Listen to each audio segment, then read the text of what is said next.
नमस्कार. आज जमिनीविषयक सुधारणा याबद्दल पाहायचं आहे. मागील व्हिडिओमध्ये आपण पाहिला की भारतातील आहे की कृषी उत्पादकता वाढवण्याचे उपाय व व्यूहरचना. आज आपल्याला पाहायचं आहे की जमीनविषयक जी सुधारणा आहे याबद्दल पाहायचं आहे. तर भारत हा कृषीप्रधान देश आहे आणि देशामध्ये 70% लोक शेतकरी आहेत. म्हणजे बहुतांश लोकांची जी रोजीरोटी आहे ती शेतीशी संबंधित आहे. आणि 1995-96मध्ये राष्ट्रीय उत्पन्नाच्या सुमारे 28.8% उत्पन्न कृषी विभागातून मिळाले होते. म्हणजे या ठिकाणी कृषीला खूप महत्त्व या ठिकाणी प्राप्त झालेले होते. कारण 70% लोक शेतीवर अवलंबून आहेत. 95-96च्या जे उत्पन्न म्हणजेच राष्ट्रीय उत्पन्न त्याच्यामध्ये 28.8% कृषी भागातून म्हणजे उत्पन्न मिळाले होते. भारतीय जनतेला अन्नधान्य आणि उद्योगांना कच्चा माल पुरवण्याची जबाबदारी शेतीवरच आहे. भारतामध्ये जनतेला जे अन्नधान्य आणि उद्योगधंद्यांना जो कच्चा माल पुरवला जात असतो तो शेतीमधूनच पुरवला जात असतो. भारतीय अर्थव्यवस्थेची संपूर्ण मदार कृषीवरच अवलंबून आहे. म्हणजे जी भारतीय अर्थव्यवस्था आहे त्या अर्थव्यवस्थेचा जो जोर आहे तो जोर या कृषीवरच अवलंबून आहे. आणि म्हणूनच कृषीला भारतीय अर्थव्यवस्थेचा कणा असं सुद्धा म्हटलं जात असतो. देशाचा आर्थिक विकास बहुतांश कृषीवरच अवलंबून असतो. आणि म्हणून एखाद्या वर्षी कृषीमध्ये नापिकी झाल्यास संपूर्ण अर्थव्यवस्थेमध्ये असंतुलन निर्माण होत असतो. कारण जी शेती आहे ही अर्थव्यवस्थेत महत्त्वाचा कणा म्हणून या ठिकाणी ओळखला जात असतो. आणि म्हणून ज्या वर्षामध्ये शेतीपासून जो उत्पादन आहे हा उत्पादन कमी होत असेल तर त्या वर्षी त्या अर्थव्यवस्थेमध्ये असंतुलन त्या ठिकाणी निर्माण झालेलं असतो. बघू भारतातील शेतजमीन. तर भारतामध्ये शेतजमिनीची विपुलता आहे. जमिनीचा वापर निरनिराळ्या कामासाठी होत असतो. देशामध्ये एकूण 32.44 कोटी हेक्टर जमिनीचे मापन झाले आहे. जमिनीचे मापन किती झालेले आहे भारतामध्ये? देशामध्ये एकूण 32.44 कोटी हेक्टर जमिनीचे मापन झालेले आहे. याचा अर्थ फक्त 92.7% जमिनीची मोजणी झालेली आहे. 100%पैकी 92.7% जमिनीची मोजणी झाली आहे. केवळ जमिनीचा आकार मोठा असून काम भागत नाही. त्यापैकी प्रत्येक लागवडीखाली किती जमीन आहे ही बाब महत्त्वाची ठरते. म्हणजे जमिनीच्या तुकड्यात जर खूप जास्त असेल परंतु त्यामधून उत्पादन हा जर कमी येत असेल तर त्या जमिनीला त्या ठिकाणी अर्थ उरत नाही, तिला महत्त्व त्या ठिकाणी नसते. दोनदा पिके घेता येणारी जमीन, पडीत जमीन, लागवडीखाली वापरता न येणारी जमीन, जंगलव्याप्त जमीन इत्यादी गोष्टीबाबत संपूर्ण बिनचूक माहिती उपलब्ध असणे या ठिकाणी आवश्यक आहे. म्हणजे त्या देशामध्ये कोणकोणत्या प्रकारची जमीन आहे, दोनदा पिके घेणारी जमीन किती आहे, पडीत जमीन किती आहे, लागवडीखाली वापरता न येणारी जमीन किती आहे, जंगलव्याप्त जमीन किती आहे, या गोष्टीचा बिनचूक माहिती उपलब्ध करणे हे सुद्धा आवश्यक असते. जपानसारख्या लहान देशात शेतजमीन कमी उपलब्ध आहे परंतु एकाच जमिनीतून वर्षाकाठी 3-4 पिके घेण्यात येत असतात. म्हणजे जपानच्या आणि भारताची जर तुलना केली तर जपानमध्ये भारतापेक्षा कमी जमीन आहे परंतु त्याचा जो उत्पादन आहे हा उत्पादन वाढलेला असतो. त्या ठिकाणी त्या जपानच्या जमिनीमधून वर्षाला 3-4 प्रकारचे पिकं त्या ठिकाणी घेण्यात येत असतात. त्यामुळे जमिनीची उत्पादकता वाढते आणि एकूण उत्पादकता मोठ्या प्रमाणात होत असते.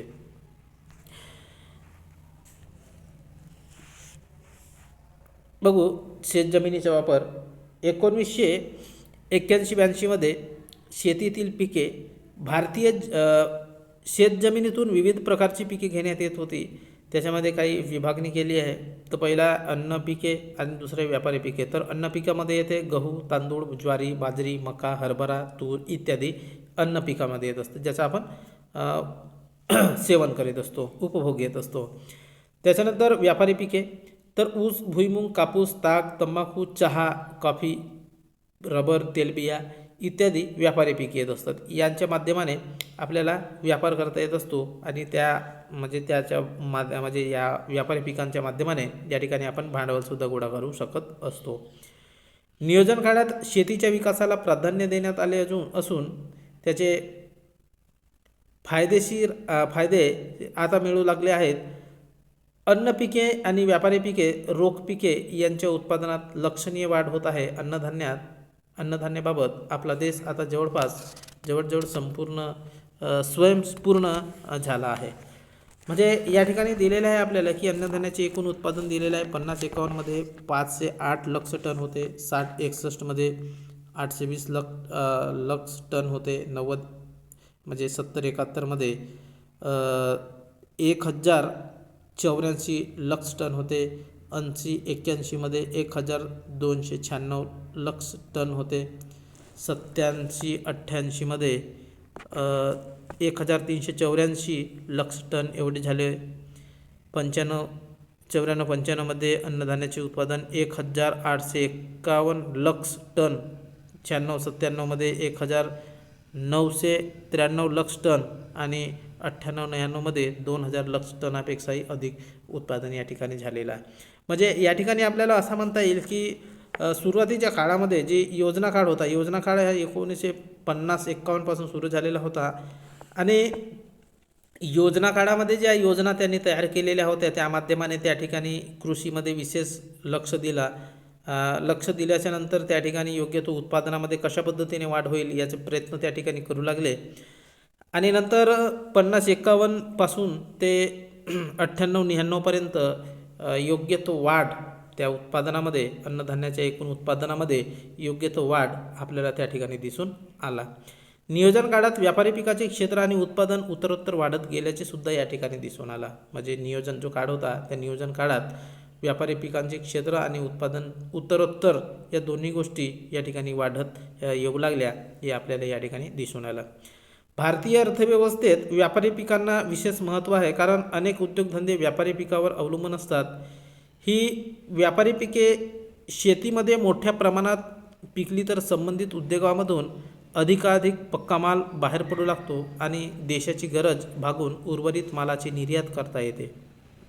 आज जागतिक बाजारपेठेत साखर, कापड, तेल, ज्यूट वस्तू, सिगारेट, चहा, कॉफी इत्यादींच्या चांगली मागणी आहे. अशा वस्तूची निर्यात मोठ्या प्रमाणात झाल्यास भारताचा व्यापारी आढावा दुरुस्त होऊन विदेशी विनिमय मिळू शकेल. तात्पर्य भारतीय शेतीमधून अन्नधान्याचे व व्यापारी पिकांचे उत्पादन अधिकाधिक वाढविणे अगत्याचे झाले आहे. तथापि आपल्या देशात शेतमालाचे उत्पादन वाढण्यामध्ये प्रमुख अडचण दिसून येत आहे, ती म्हणजे शेतीची उत्पादकता कमी आहे. बघा या ठिकाणी दिलेलं आहे की भारतीय अर्थव्यवस्थेत व्यापारी पिकांना विशेष महत्त्व दिलेले आहे की व्यापारी पिकाच्या माध्यमाने जे उद्योगधंदे आहे त्या उद्योगधंद्यांना सुद्धा योग्य तो विकास त्या ठिकाणी होऊ शकेल. म्हणजे जे व्यापारी पिके आहेत, कागद, साखर, तेल, ज्यूट यासारख्यांच्या जर निर्यात जर वाढत असेल तर देशाला चांगल्या प्रकारे योग्य तो उत्पन्न त्या ठिकाणी प्राप्त होऊ शकेल. परंतु भारतीय शेतीमधून अन्नधान्याचे व्यापारी पिकाचे उत्पादन अधिकाधिक वाढणे हे महत्त्वाचे झालेले आहे. आपल्या देशामध्ये शेतमालाचे उत्पादन वाढल्यामुळे प्रमुख अडचणीसुद्धा या ठिकाणी दिसून आलेल्या आहेत. शेतमालाचे उत्पादन वाढल्यामुळे काही अडचणीसुद्धा दिसून आलेल्या आहेत. त्या म्हणजे शेतीची उत्पादकता कमी असणे, म्हणजे शेतीची जो उत्पादकता आहे ती उत्पादकता कमी असल्यामुळे आपल्या उत्पन्नामध्ये या ठिकाणी वाढ होत नाही. तर अशा पद्धतीचा हा शेतजमिनीचा वापर, त्यानंतर शेतीची उत्पादकता काय याबद्दल आपल्याला या ठिकाणी पाहायचं आहे. तर उत्पादकता म्हणजे उत्पादन क्षमता किंवा उत्पादन करण्याची शक्ती आहे. उत्पादकता म्हणजे 1 हेक्टर जमिनीमध्ये जेवढे उत्पादन होतं त्याला जमिनीची उत्पादकता असं म्हटले जात असते. 1 हेक्टरमध्ये जेवढं उत्पादन होईल तेवढा त्या जमिनीची उत्पादकता असं म्हटलं जाते. तुलनात्मकदृष्ट्या भारतीय शेतीची उत्पादकता कमी किंवा किती असल्याचे आढळून येते? भारतामध्ये दर मानशी शेती प्रमाण 0.19 आहे. याउलट जपानमध्ये हेच प्रमाण आपल्यापेक्षा कमी म्हणजे 0.12 आहे. म्हणजे सुरुवातीलाच आपण पाहिलेलं होतं की जमिनीचा तुकडा जास्त असला,